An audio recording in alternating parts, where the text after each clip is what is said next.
화요일 아침입니다. 로마서 15장 17절에서 19절 말씀 생각해 보겠습니다. 자, 17절 보시면 그러므로 내가 그리스도 예수 안에서 하나님의 일에 대하여 자랑하는 것이 있다라고 말씀합니다.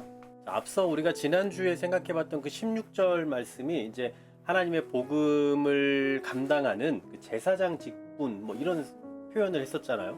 바로 그 일. 그러니까 바울이 지금 그 하나님의 일로 말미암아서 자랑하는 분은 내가 아니라 자기 자신이 아니라 바로 예수 그리스도다, 이 얘기를 하고 있는 겁니다. 그러니까 오늘 본문에서는 그리스도 예수 안에서라고 말하지만 사실은 이제 그리스도를 자랑한다, 이렇게 봐도 무방하다라는 거죠. 그러면서 이 바울이 자랑하는 그 내용은 예수님께서 바울의 그 하나님의 복음의 제사장 직분을 통하여 하시는 일이 있기 때문이다라는 거거든요. 그 일이 뭐냐? 18절이에요. 그리스도께서 이방인들을 순종하게 하기 위하여 나를 통하여 역사하신 것 외에는 내가 감히 말하지 아니하노라. 자, 사도 바울의 사역은 어떤 거였습니까? 우리 지난 시간 생각해봤고 또 뭐 많이들 우리가 알고 있는 것처럼 이방인들을 예수 그리스도로 인도해내는 역할이에요. 그러니까 자신은 철저히 이방인들을 위한 사도라고 이미 앞에서도 표현을 했잖아요.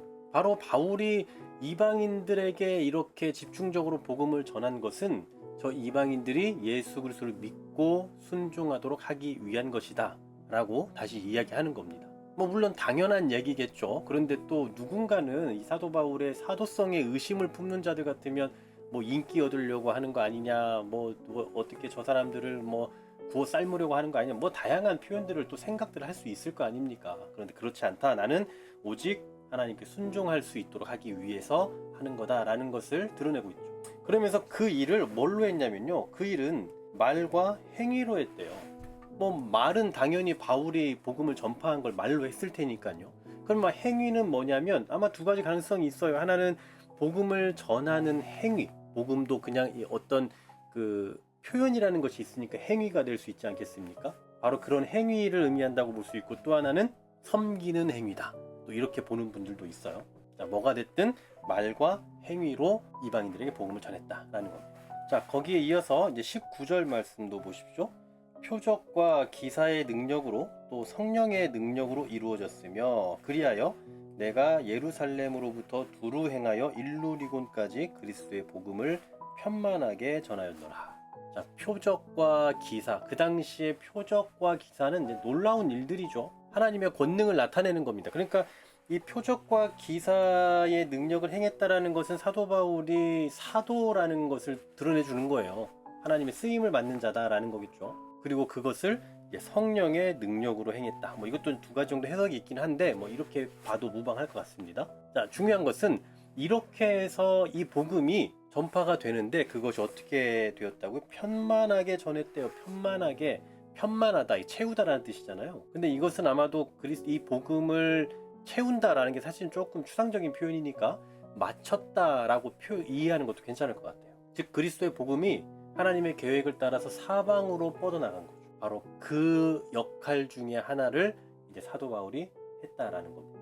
예수 그리스도의 그 복음의 역사는 멈추지 않는 거예요. 예수님께서 두루 행하는 그 사역자들과 그 사역자들이 전하는 복음을 가지고 순종하게 하는 그 역사들을 계속해서 펼쳐가시는 거죠. 그리고 이러한 예수 그리스도의 역사는 우리 시대에도 오늘날에도 끊이지 않고 계속적으로 진행 중입니다. 우리가 계속적으로 멈추지 않고 이 복음을 전해야 하는 이유가 여기에 있는 거예요. 사도 바울을 통하여서 일하셨던 그 그리스도의 역사는 현재도 진행형이에요. 하나님의 사람들, 하나님의 백성들을 통해서 두루 행하는 그들을 통하여서 이 복음을 편만하게 전하고 계시다라는 거죠. 그러니까 오늘 사실 이 19절 하반절의 표현이 사도 바울이 그리스도의 복음을 편만하게 전하였다, 약간 과거형으로 표현을 하고 있는 것처럼 보이지만 사실 이 일은 지금도 계속해서 진행되어야 하는 일이고 지금도 진행되는 일이고 앞으로도 계속 되어야 할 일입니다. 성령의 능력으로 인해서 표적과 기사가 행해지는 그런 역사들은 그 당시에만 있었던 것이 아니라 오늘날에도 하나님의 말씀에 합당한 그러한 능력들이 나타나게 되고 그로 말미암아 예수 그리스도께로 돌아오는 영혼들이 계속해서 생겨나는 거예요. 뭐 아무리 뭐 코로나 때문에 난리네 어쩌네 뭐 성도가 사라지네 뭐 이런 각종 통계들을 다 내더라도 그래도 여러분 아시잖아요. 여전히 복음을 듣고 교회에 들어온 사람들이 있어요.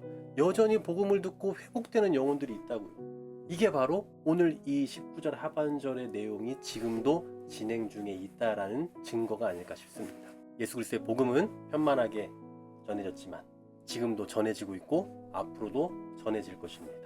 두루 행하는 그 사역자들을 통해서 그 사람들을 통해서 성도들을 통해서 그리스도인들을 통해서 계속해서 주의 복음은 전파되어야 되는 거예요. 우리를 통해서 나를 통해서 내 입술을 통해서 주의 복음이 더 효과적으로 선포될 수 있게 해달라고 좀 기도했으면 좋겠습니다. 단순히 그냥 어떤 삶을 통해서 예수님을 보여주는 것 말고 그건 또 좋지만 거기에서 그치는 것이 아니라 정말 예수 그리스도를 내 입으로 증거하고 증언해낼 수 있는 거기까지 나아갈 수 있도록 우리가 더 담대하게 무장될 수 있기를 간절히 소망합니다. 하나님 감사합니다. 정말 우리가 그렇게 무장되기를 소망합니다. 우리가 복음을 위해 살아가게 하시고 복음을 전달할 수 있게 하시고 복음을 증언해낼 수 있는 담대함도 우리에게 허락하여 주시옵소서. 오늘도 우리가 살아가는 그곳에서 주의 복음이 우리를 통해서 편만하게 전파될 수 있도록 함께해 주시길 소망하며 예수 그리스도의 이름으로 기도하옵나이다. 아멘.